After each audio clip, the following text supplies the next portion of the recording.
start the game like that. But still, I mean, you give up a goal, you can't turn it into two. You know, and obviously we have to eliminate some of the big mistakes that we're making. I mean, line changes. 2 goals on line changes. I mean, and that's actually usually something we're pretty strong on. And the reality is that this has been a grueling stretch, you know, but you know, we've got a couple days now. But having said that, it doesn't mean that it's just going to be better too. We've got to use the couple days the right way.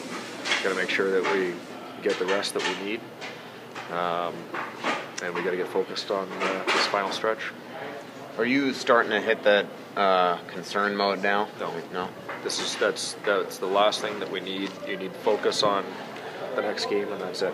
You know, it's obviously it becomes increasingly more difficult to do that. You start looking at the big picture. You start thinking about, you know, what other teams are doing, and the reality is the only thing that matters is our next game and going out and playing well, and that's a huge part of the challenge of this. You know, of being a winner is managing the emotions that are involved with it, because you know, if you don't do it the right way, then it's not productive. So we got to make sure that we get focused on improving our game and getting back to our game, and you know, again, eliminating some of these mistakes that we're making.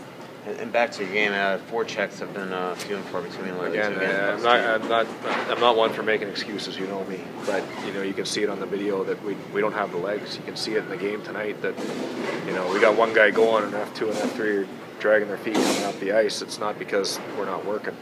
You know, it's because we don't have that extra push to get there right now. And so, like I said, the good news is that the schedule eases up now, and but you know, on top of that, we can't just sit here and say, okay, that's great. We gotta you know, demand a little bit more of ourselves for sure. Can you talk about what you saw from Palmerville tonight? I thought actually that line was great for us, and that for me is the real bright spot. Well, there's two. You know, I really appreciate the fact that our guys kept battling. These guys are still blocking shots and still playing hard, and you know, I very much respect that. But that line in general, I think that we saw some things that, you know, it's very encouraging.